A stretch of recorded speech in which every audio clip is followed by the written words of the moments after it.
Kalle, here we are in Japan. We just finished the first press conference. World Boxing Super Series Season 2 starts in a couple of days. What are your first impressions? How are you feeling? Well, if you see the turnout here today, it's sensational. I mean, they are really excited about Inoue. They're really excited about the Muhammad Ali Trophy. That's a fight city, you know, Tokyo. It's got a long tradition. It's the first time I've actually even been there. It's going to be great to bring the Muhammad Ali Trophy. I haven't actually been home since Jeddah. From Jeddah, from the end of season 2, straight into the season opener. Got this cracking doubleheader. Inoue, the much talked about fighter, definitely a pound for pound guy, right up there, the little monster. The thing is, they're talking about already, will the next round be here? I think they're overlooking the fact he's fighting Juan Carlos Pagano, who is an incredible fighter in his own right, former world champion, tough as nails, you know. So these bantam fights this season, they're going to light it up. And then you got Troyanovsky versus Relic, which is the WBA mandatory as well. So you got Relic, who's just come off this great fight with Barthélemy, and it's a super performance, and he is one of the most underrated fighters in world boxing, Kirill Relic. And for me, in the super lightweights, it's just so close, so difficult to pick him.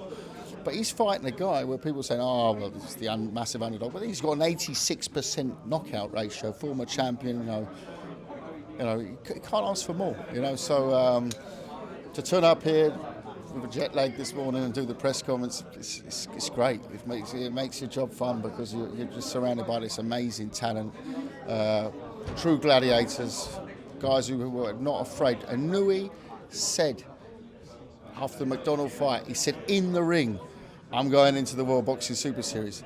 We hadn't even properly spoken at that stage. It was for him. It was a dead cert. He was going in. And there was other fighters who went in straight away. And you see already now that every champion realizes they have no choice but to take part. It's best against the best, and it's a lot of fun. And you touched on it there. We've obviously got double headers this season for the quarterfinals. 6 weeks back to back, 2 fights in each one. It's going to be exciting. Yeah, it's exciting. It's going to be one hell of a ride. It starts here in Tokyo. We go to Russia next week. The week after, we're in Orlando in the States. Boxing, not at Disney World. Then we're off to New Orleans. Then we're going to New Orleans, Glasgow, Chicago. That's not in the next year, that's in the next 6 weeks. Yeah, so back to back. It's for the boxing fans in front of the screens and internets and whatever they're called, IPTVs these days, It's just amazing, isn't it? I mean, you've got a gourmet feast of boxing over the next 6 weeks. Let's be honest about it. We're going to announce a UK broadcaster in the next days, DAZN in the US. Every fight, every bit of we're doing a huge amount of background programming and stuff. Really give you an insight into the tournament, the way it travels. The fighters.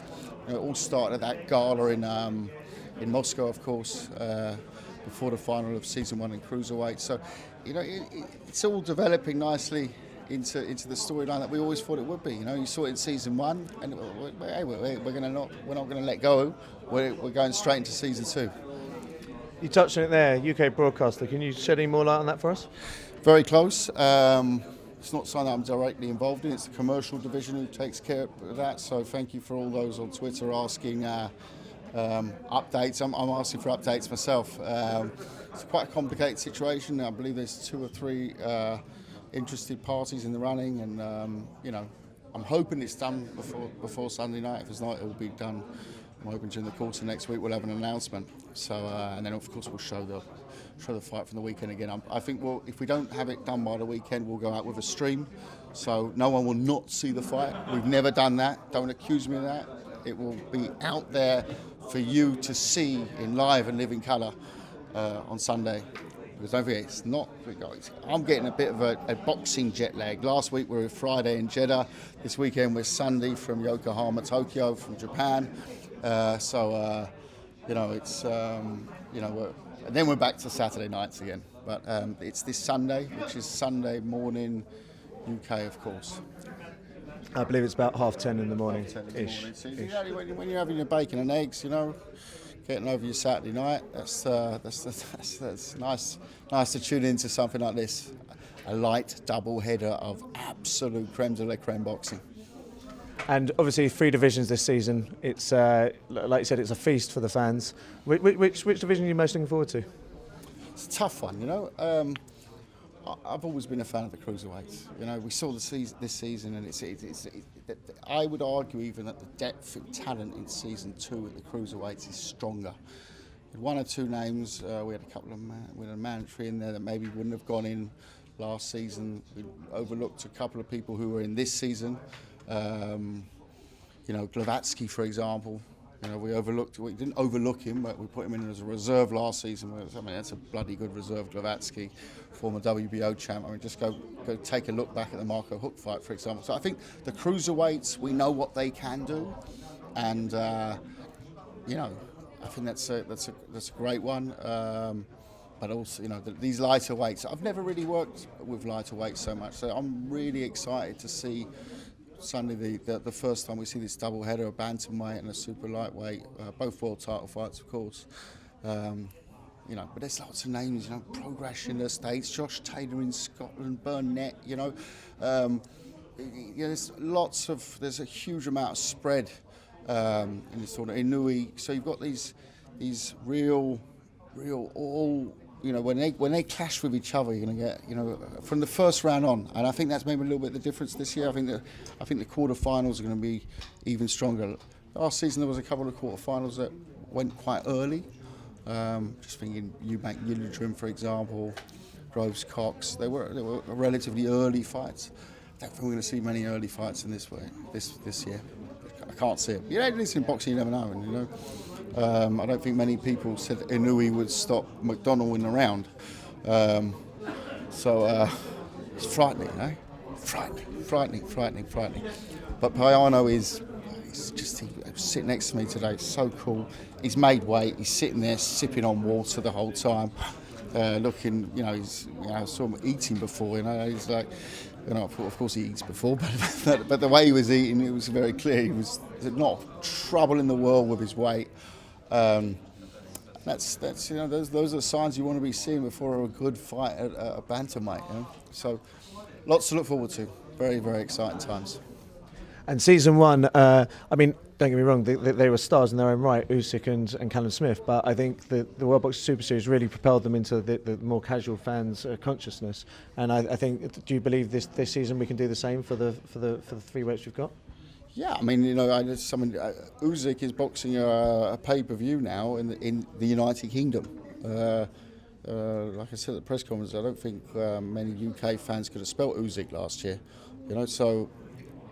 He's what a character, So that helps, of course, But then you take like Callum Smith, he was the permanent man in waiting. He waited so long for a world title fight. I think he was going to think that maybe he'd be doing it when he was a grandfather.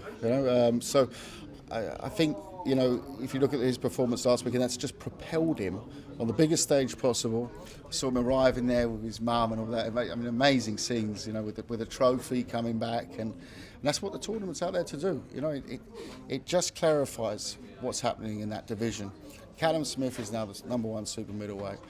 People would say this person, that person, Benavidez, or the other ones that they all got offers.